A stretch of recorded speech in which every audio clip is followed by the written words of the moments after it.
Chief, I still feel my heart racing as I recount the events from my first expedition to the third planet in the system.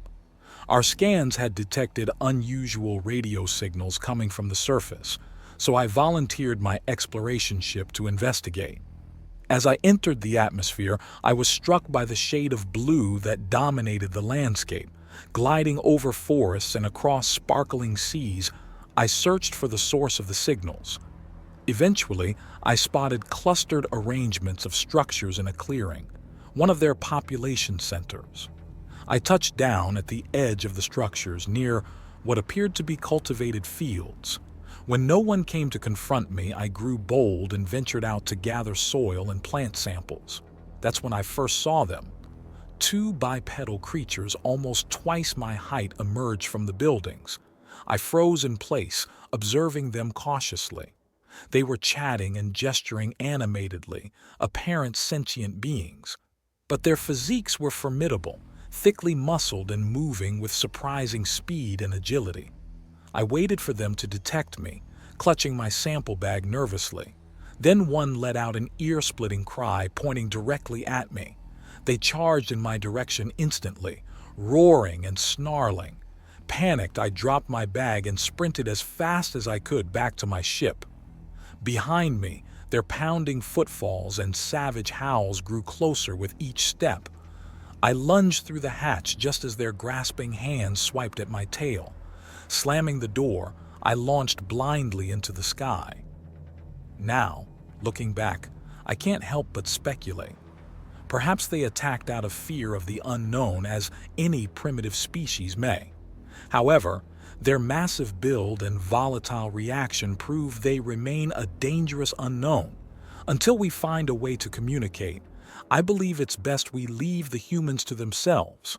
Chief, I understand my encounter has understandably led to caution, but rushing to avoid all contact could be premature. While the humans' actions were quite alarming, we must be careful not to make assumptions based on a single interaction. Their world is as unknown to us as we were to them in that moment. Rather than reacting in fear or haste, collecting more objective data is prudent. Remote observation from orbit allows us to gain valuable context safely. We can monitor for patterns in their behaviors. Do all humans respond with such volatility, or was mine an anomaly? With time, cultural norms may emerge that provide insight. Patience and understanding are needed when meeting sentient life unfamiliar with aliens. Perhaps open communication could alleviate tensions, but to approach again so soon may only reinforce perceptions of threat. Passive surveillance gives both species time and space to adjust without risking harm. If after thorough study their nature appears unchangedly violent, avoiding contact may be wisest. But if their reactions seem driven by misunderstanding alone, a non-aggressive approach may yet yield cooperation. Many past relations thought hostile at onset became allies with care, compromise, and trust. Rushing to stern judgments closes doors to discovery and progress.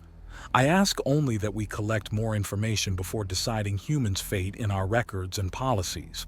A watchful eye from afar costs little and could affect much. Knowledge is the path toward resolution, whether that leads to friendship or separation. But for now, let observation be our guide over panic or prejudice. Upon returning to our vessel, I shared my observations with the crew in our archives. While the humans' actions seemed primitive and threatening, I argued against hastily classifying their entire species as volatile. Our records contained analogous case studies from ancient Earth where contact between primitive societies often led to warfare, yet over generations trust and cooperation emerged. The Romans and Gauls were once implacable enemies, but cooperation built understanding between them. Even the Americans and Japanese put aside bitter hostility to become staunch allies. This gave me hope similar progress may be possible with humanity, if given time. I proposed a period of careful study from orbit to better understand them. With their world still unfamiliar to us, Perhaps their reaction stemmed more from fear than cruelty. Continued aggression after adjustment to our presence would necessitate re-evaluation. The crew agreed remote surveillance posed minimal risk while enriching our knowledge. Over weeks orbiting their third planet, we observed diverse human cultures and noted most interactions appeared peaceful.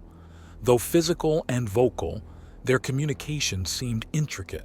Technology used hinted at complex social structures and problem-solving skills. In light of these new insights, I believe, with cautious diplomacy, any initial mistrust between our species may yet transform into productive relations.